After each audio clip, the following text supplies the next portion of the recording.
Tropical hot आणि dry forest रिजनमध्ये जे काही प्लांट्स आहेत त्यांच्यामध्ये जो अल्टरनेट पाथवे इव्हॉल्व झाला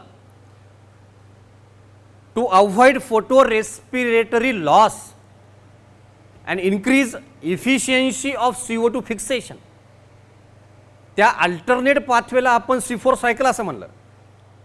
पण जे एरिड रिजनमधले आहेत, डेझर्ट रिजनमधले आहेत,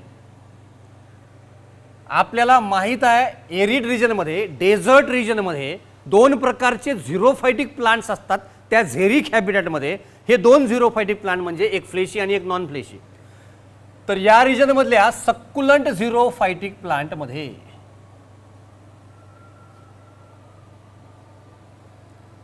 याचे दोन एक्झाम्पल्स आपल्याला मॉर्फोलॉजी ऑफ फ्लॉवरिंग प्लांट्स या चॅप्टरमध्ये झालेत, ऑप्युशिया आणि युफोर्बिया.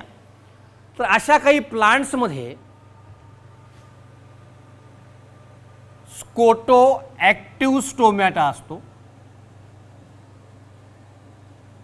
म्हणजे stomata remain close during day time and open during night time. दिन के समय जब लाइट है तो गैसियस एक्सचेंज नहीं होता, रात के समय जब गैसियस एक्सचेंज होता है तो लाइट नहीं है.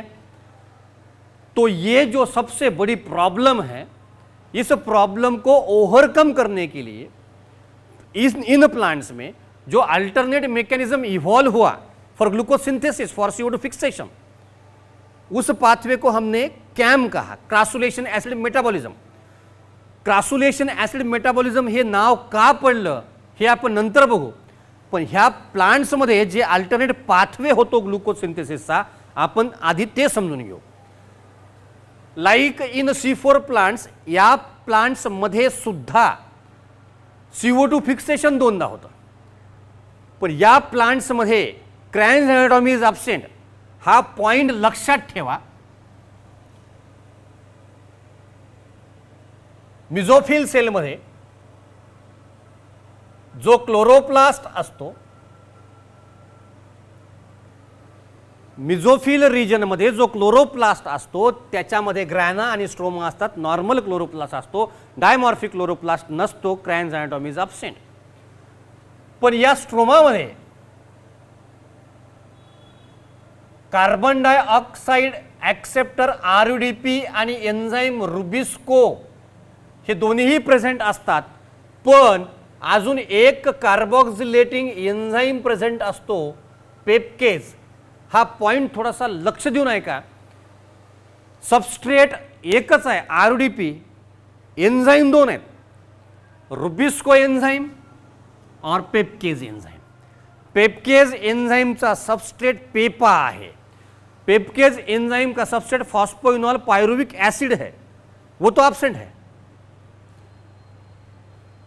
दुसरं अजून एक वैशिष्ट्य असं आहे की या मिझोफिल सेल्समध्ये व्हॅक्युल्स असतात.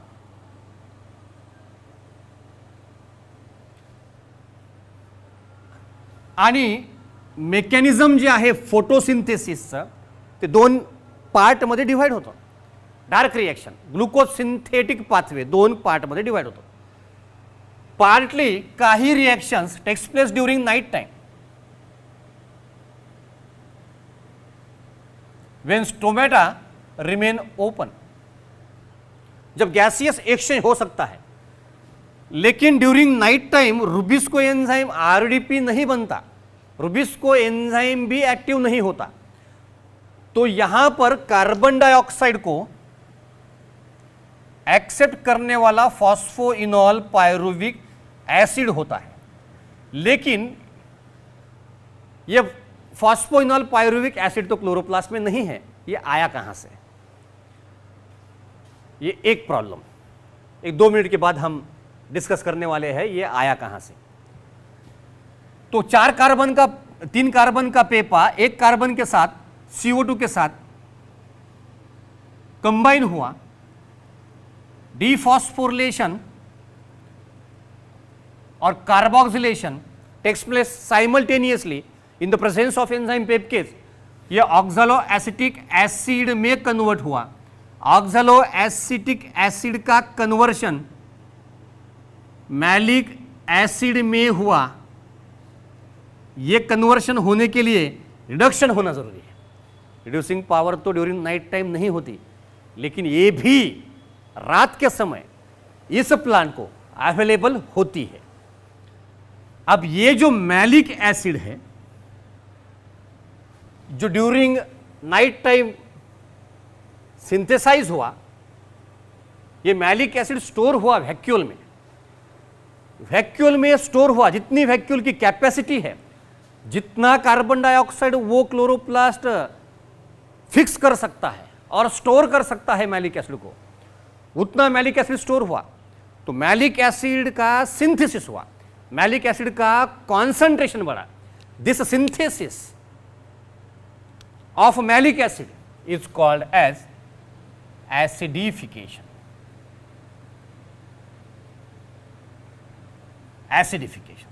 Acidification takes place during night time.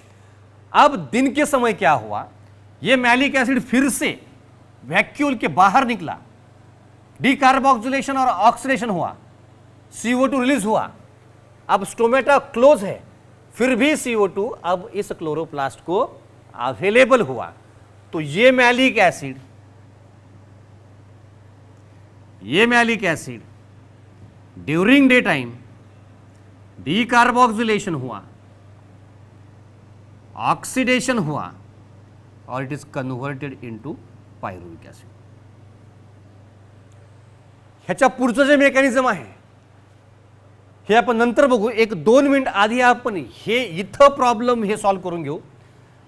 Peppa तर राहत नहीं, पेपा तो नहीं था क्लोरोप्लास्ट में, लेकिन ये पेपा आया कहां से? तो फॉस्फोइनोल पायरुविक एसिड का जो सोर्स है इट इज स्टार्च।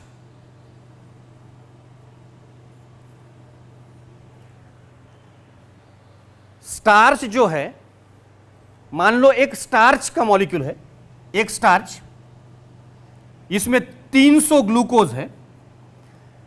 हे फक्त समजण्याकरता हे एग्जाम्पल घ्यायचे।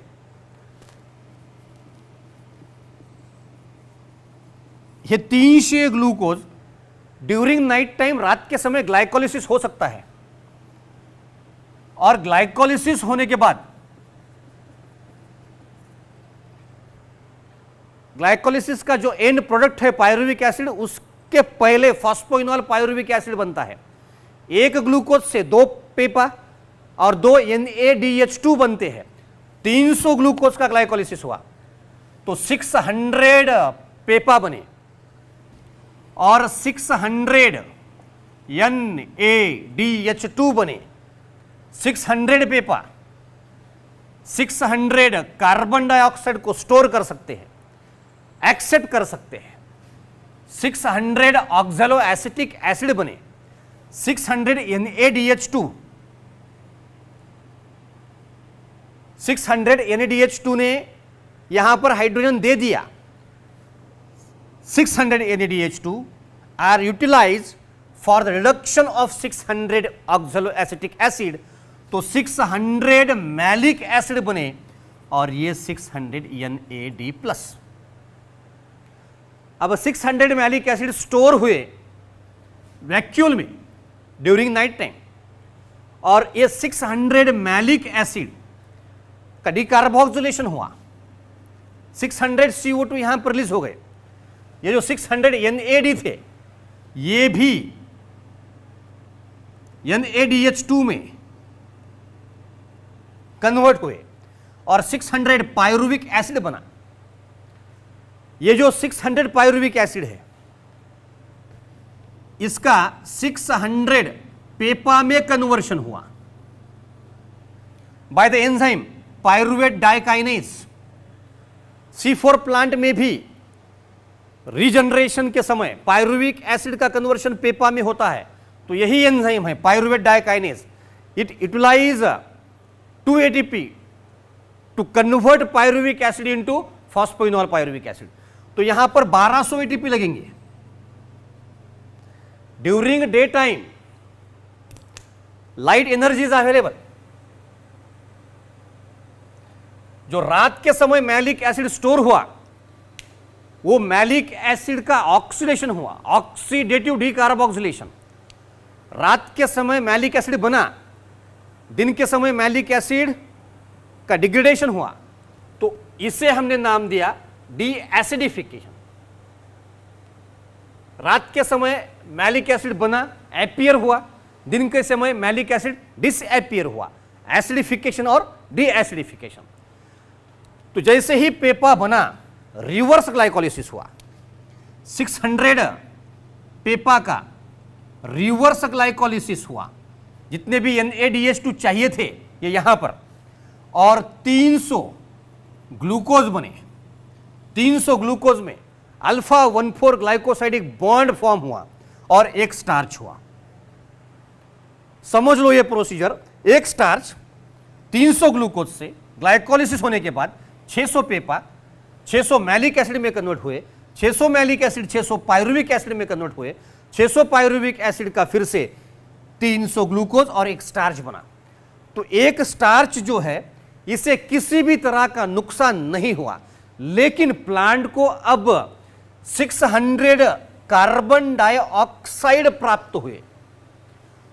600 कार्बन डाइऑक्साइड को ड्यूरिंग डे टाइम RUDP भी है और रुबिस्को भी है, तो 600 RUDP ने 600 कार्बन डाइऑक्साइड को एक्सेप्ट किया और टोटल 1200 फॉस्फोग्लिसराल्डिहाइड बने।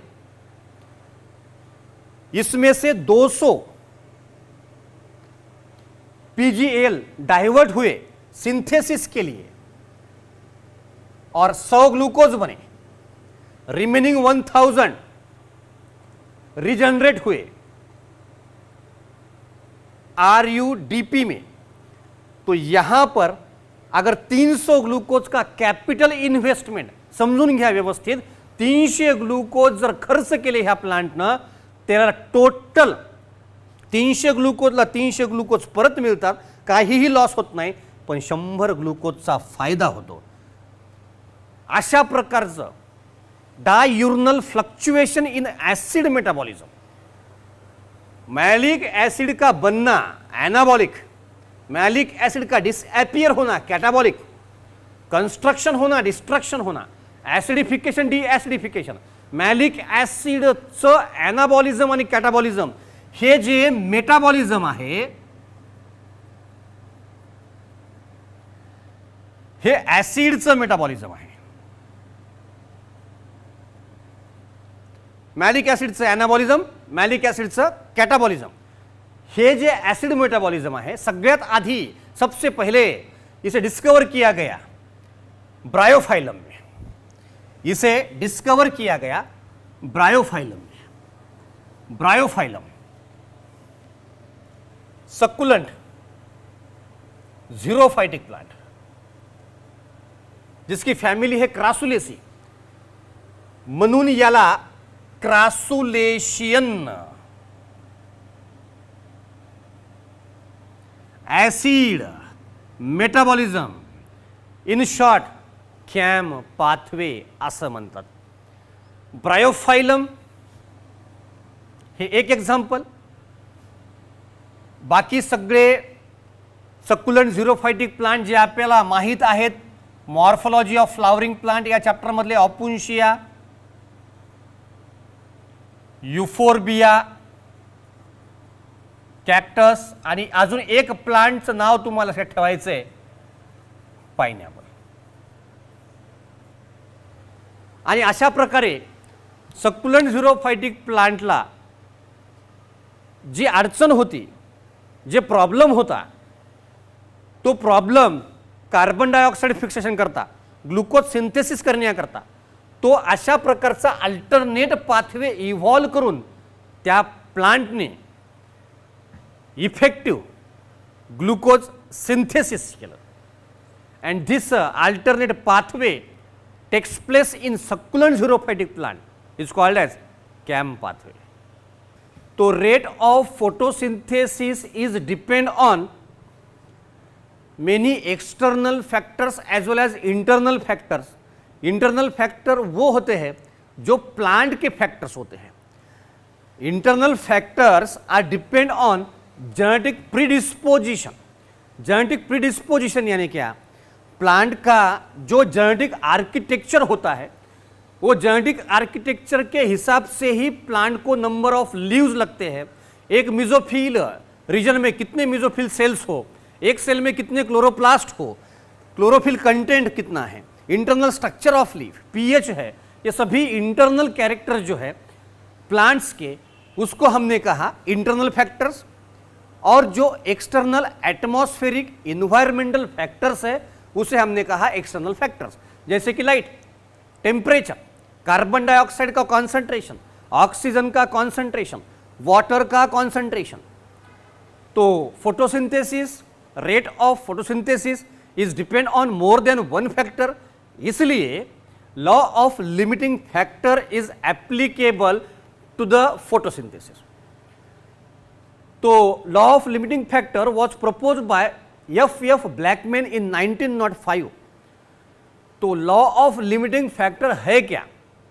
जब कोई भी फिजियोलॉजिकल प्रोसेस हो, मेटाबॉलिक प्रोसेस हो, when any metabolic process, physiological process, if it is depend on more than one factor, then the factor which is in the least concentration controls the rate of that reaction। इसका मतलब क्या है? कोई भी physiological process हो, metabolic process हो, अगर वो एक से ज्यादा फैक्टर्स पर डिपेंड है, तब उस पर्टिकुलर बायोकेमिकल रिएक्शन का रेट, उस पर्टिकुलर मेटाबॉलिक प्रोसेस का रेट, उस फिजियोलॉजिकल प्रोसेस का रेट जो है वो किस पर डिपेंड होता है? जो फैक्टर कम कॉन्सेंट्रेशन में हो। जो ज्यादा कॉन्सेंट्रेशन में फैक्टर्स है उस पर रेट निर्भर नहीं होता, डिपेंड नहीं होता। तो when any biochemical reaction, when it is depend on more than one factors, then the rate of that biochemical reaction is depend on the factor which is in least concentration। तो जिस concentration का, for example carbon dioxide है, temperature है, light है, water है, ये factors है, सभी ऑप्टिमम कंडीशन पर है, कंडीशन में है, तो फोटोसिंथेसिस का रेट कांस्टेंट होगा। लेकिन कोई भी एक फैक्टर, मान लो कार्बन डाइऑक्साइड का रेट, कार्बन डाइऑक्साइड का कॉन्सेंट्रेशन कम हुआ, तो तीन फैक्टर्स ज्यादा कॉन्सेंट्रेशन में प्रेजेंट होने के बाद भी कार्बन डाइऑक्साइड, ये केवल एक फैक्टर का कॉन्सेंट्रेशन कम है, इसलिए अब उस फोटोसिंथेसिस का रेट किस पर डिपेंड होगा? कार्बन डाइऑक्साइड पर। क्यों? क्योंकि अब कार्बन डाइऑक्साइड का कॉन्सेंट्रेशन कम है। तो कोई भी फिजियोलॉजिकल प्रोसेस, बायोकेमिकल प्रोसेस अगर डिपेंड है एक से ज्यादा फैक्टर्स पर, तो जो फैक्टर कम कॉन्सेंट्रेशन में होता है उस पर ही उस रिएक्शन का रेट डिपेंड होता है। जैसे कि डेजर्ट रीजन में water is a limiting factor, deep sea plants में लाइट लिमिटिंग फैक्टर है, फ्री फ्लोटिंग एक्वेटिक प्लांट में मिनरल्स लिमिटिंग फैक्टर है। लेकिन नॉर्मली अगर कोई भी स्पेसिफिक कंडीशन ना बताए, फोटोसिंथेसिस में विच फैक्टर इज लिमिटिंग, तो उसका आंसर है कार्बन डाइऑक्साइड, क्योंकि कार्बन डाइऑक्साइड का कॉन्सेंट्रेशन बहुत ही कम है, ऑप्टिमम लेवल से भी कम है। तो why carbon dioxide is a limiting factor in photosynthesis, ये हम बाद में डिस्कस करेंगे।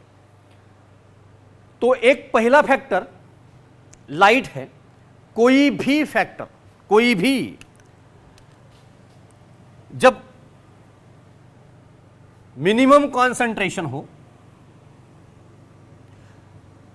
फिर वो लाइट हो, कार्बन डाइऑक्साइड हो, कोई भी फैक्टर हो, अगर वो कोई भी फैक्टर, एक्स फैक्टर जिसका कॉन्सेंट्रेशन और ये रेट ऑफ फोटोसिंथेसिस, तो कॉन्सेंट्रेशन जैसे जैसे हम बढ़ाते जाएंगे, इनिशियली कॉन्सेंट्रेशन 0 है तो रेट ऑफ फोटोसिंथेसिस भी नहीं होगा, 0% होगा, फोटोसिंथेसिस होगा ही नहीं। बाकी कोई भी फैक्टर, कितने भी फैक्टर ऑप्टिमम कंडीशन में हो, फोटोसिंथेसिस नहीं होगा। और जो फैक्टर कम कॉन्सेंट्रेशन में है, उस फैक्टर का कॉन्सेंट्रेशन हमने धीरे धीरे धीरे धीरे धीरे बढ़ाया तो फोटोसिंथेसिस का रेट भी धीरे धीरे बढ़ता जाएगा। तो ये फैक्टर जब तक मिनिमम कॉन्सेंट्रेशन में हो तब तक initially there is a linear relationship. Initially there is a linear relationship between rate of photosynthesis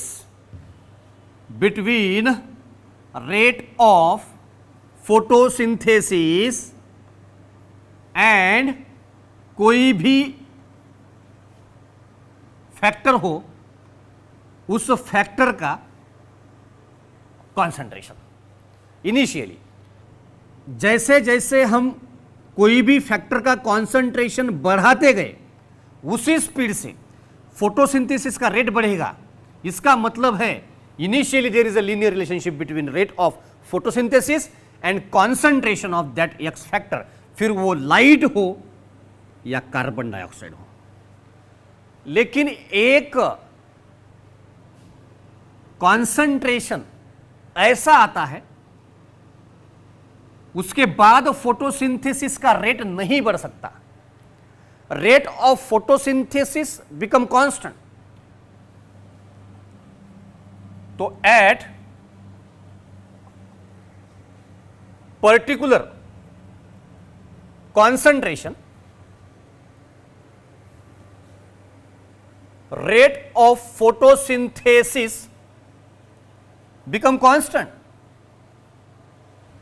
Further increase in the rate of photosynthesis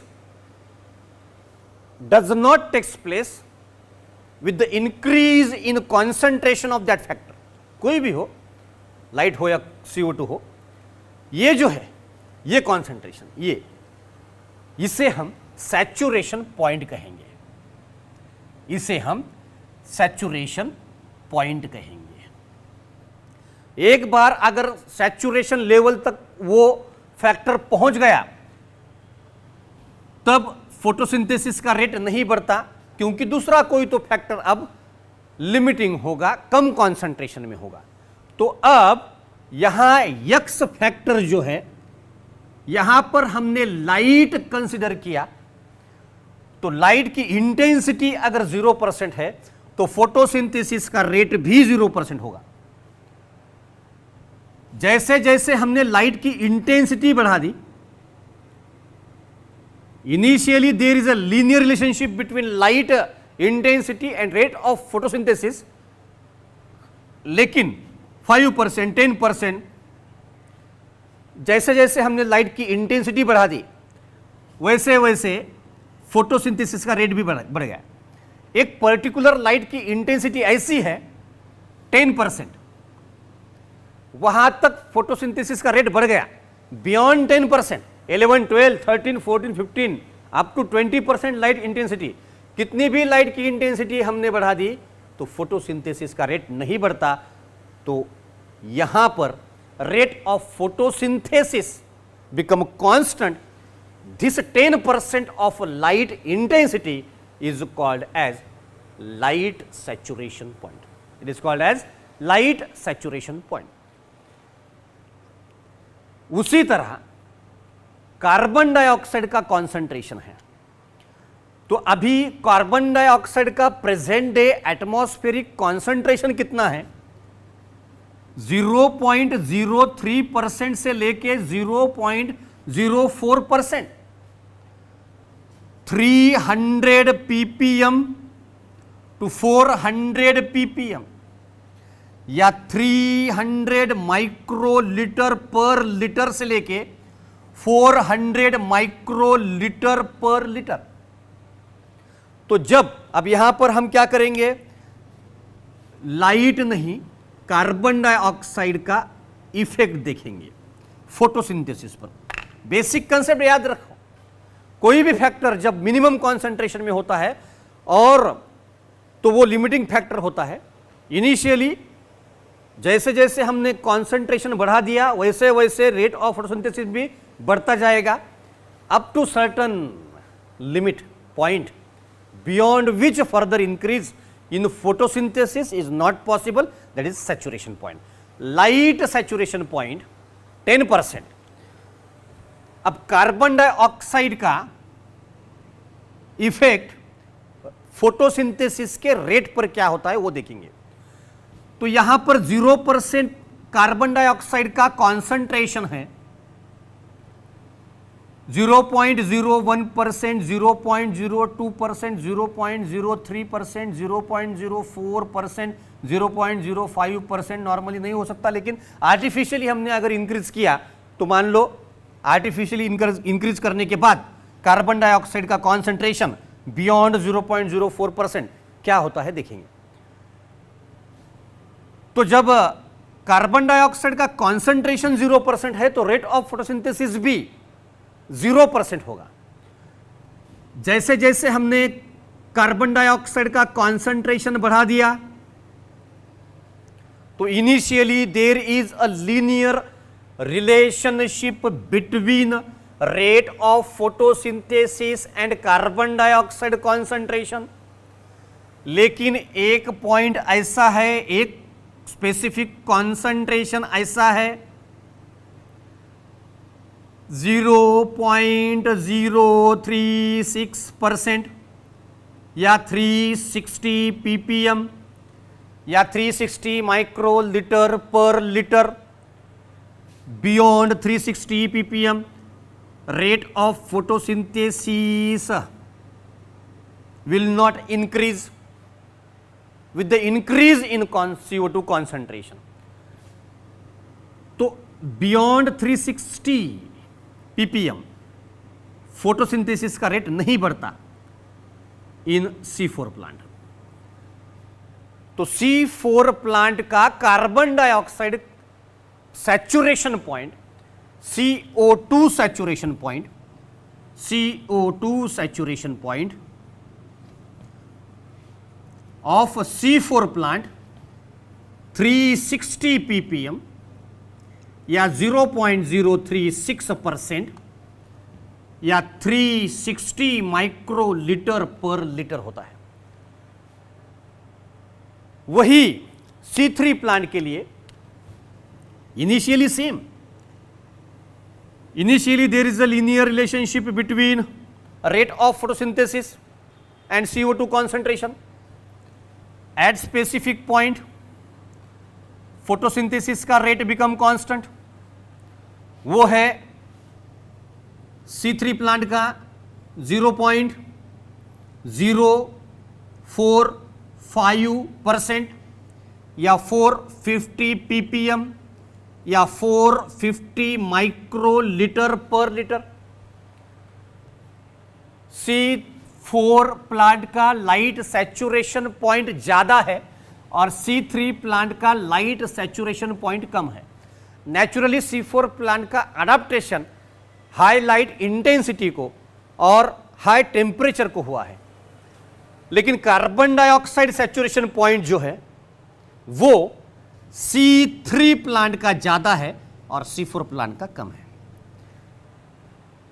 C3 plant का CO2 सैचुरेशन पॉइंट जो है वो 0.045% है।